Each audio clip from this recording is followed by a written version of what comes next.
Good evening and welcome to iBankerU News tonight. On this still snowy and quite cold Tuesday, January 27, 2026, this is our third in-depth report in a series of financial news you can use, where we strive to bring you unfiltered truth through the lens of a decades and still practicing active investment banker. If you have been following us, you know that the first two reports have been about silver, which, by the way, is up another 10% in a single day to about $116 an ounce as of the time of this recording.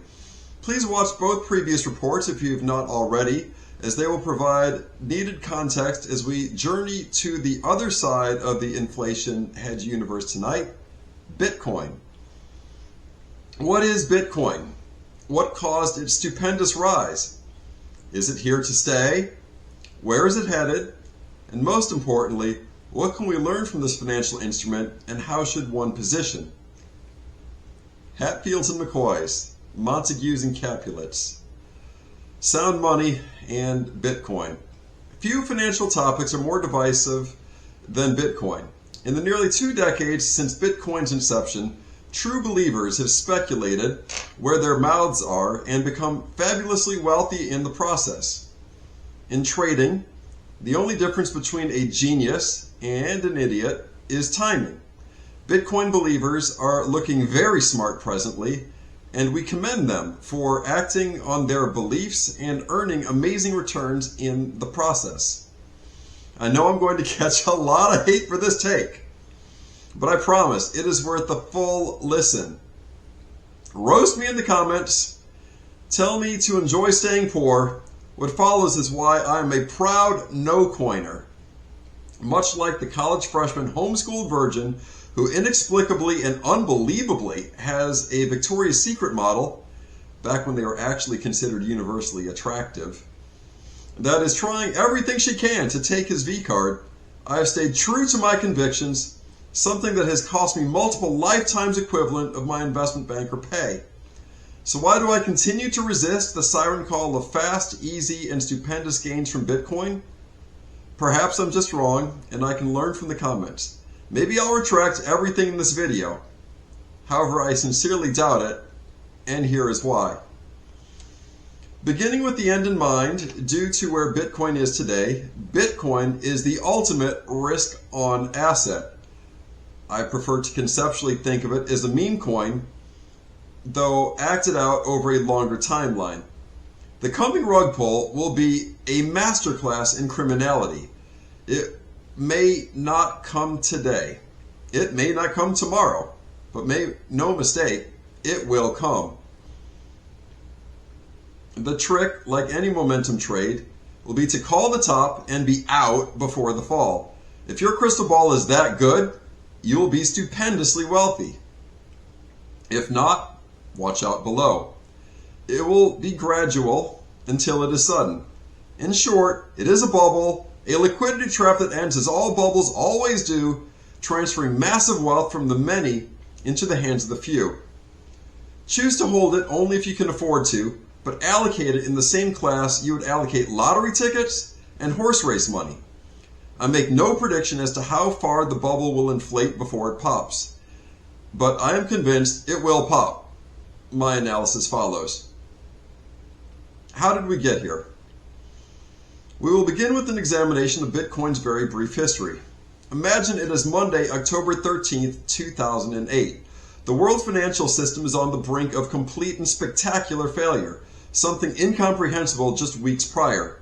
Too many derivatives trades went against the banks, and they lacked the balance sheets to cover.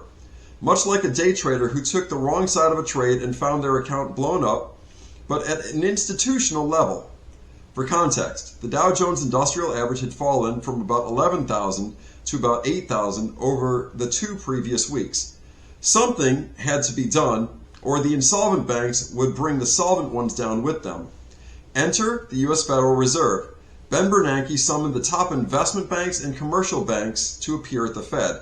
Those present included Vikram Pandit, CEO of Citigroup, Jamie Dimon, CEO of JP Morgan Chase, Lloyd Blankfein, CEO of Goldman Sachs, Richard Kovacevic, CEO of Wells Fargo, John Thain, CEO of Merrill Lynch, John Mack, CEO of Morgan Stanley, Robert Kelly, CEO of Bank of New York Mellon, Robert Logue, CEO of State Street Bank, and Kenneth Lewis, CEO of Bank of America. A hasty matchmaking exercise ensued, pairing those banks which had a solvent balance sheet with those that needed one. Then, helicopter money, or the Troubled Asset Relief Program, TARP, ensured the same reckless institutions who got us in this mess were bailed out, free to live another day and get us into the next mess. Spoiler alert, they all did just fine. Those that were paying attention back in October of 2008 were disgusted by the naked unfairness of it all. Wall Street won again, even as they lost. It was out of this collective disgust the stage for Bitcoin was set. Less than 3 weeks later, on October 31st, 2008, a mere 9-page white paper of dubious origins was published by the legendary Invisible Man, Satoshi Nakamoto. To this day, there is no picture or video of any such person who has come forward identifying themselves as this person, Satoshi Nakamoto. This has led to rampant speculation that the legendary white paper was part of a larger intelligence operation, a plant, fostered to usher in the solution part of the all too familiar Hegelian dialect of crisis, reaction, solution. Whatever its origins, this white paper is widely agreed today to have been one of the most influential documents on both modern finance and technology. Radical new ideas were proposed. These are the core concepts of the Satoshi white paper. First, a peer-to-peer network. Bitcoin allows users to send money directly to others without intermediaries, no banks. Second, transactions are verified by the network of users rather than the central authority. Next point, double spending solution. The white paper solves the problem of someone spending the same digital currency more than once using a blockchain and proof of work system. What's a blockchain? Third concept, a public ledger of all Bitcoin transactions. Each block contains a batch of transactions and is cryptographically linked to the previous block. This makes the transaction history immutable. What is proof of work? That's the fourth concept. Network participants, or miners, solve conceptual computational puzzles to validate transactions and add blocks to the blockchain. This prevents tampering and secures the network. Fifth concept, decentralization. No single entity controls Bitcoin. Security comes from the network, consensus, and cryptography.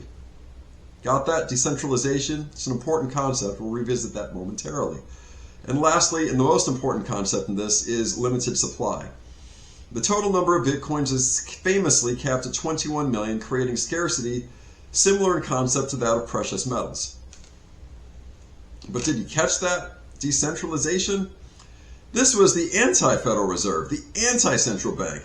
This was going to be the new sheriff in town that would finally put money back in the people's hands. That idea, at that time, in that climate, was nirvana to the disgusted and those under the threat of bail-ins, a very real threat at the time, a process where banks take depositors' money, which, for your information, is technically theirs, not yours, until you take it out of the bank.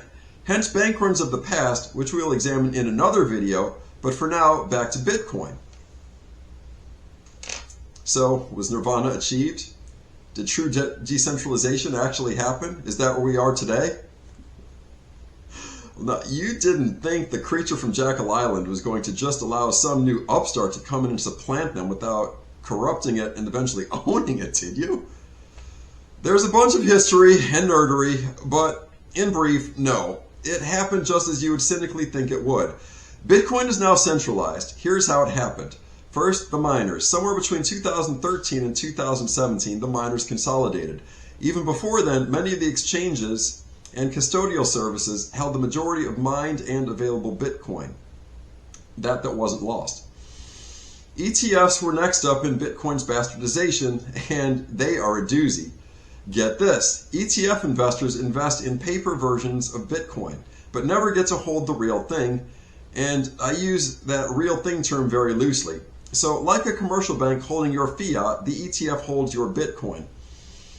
The collective pool allows the ETF to control supply, block trade in a way that directly affects market moves, whichever way they want, and also vote on forks and upgrades. And this is part of the nerdery I was talking about, but the gist is that an electronic version of a large money center commercial bank is now only replaced by the concept of this is for Bitcoin in the personification of the ETF.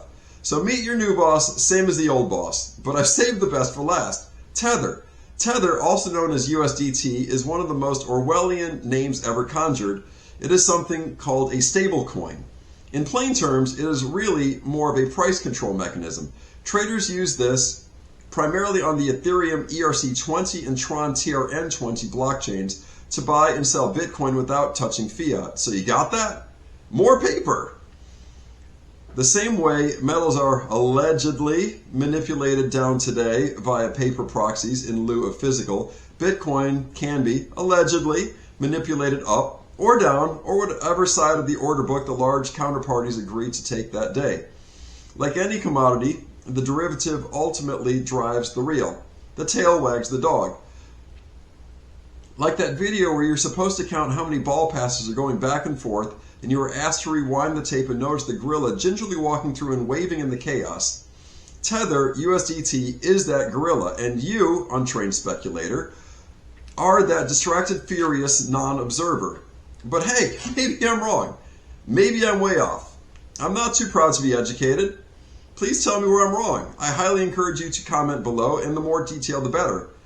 But in the meantime, thanks for watching all the way to the end. Please share, like it, or subscribe if we have earned it. Or roast me mercilessly in the comments if I straight up miss something. Either way, I'll keep stacking, my friends.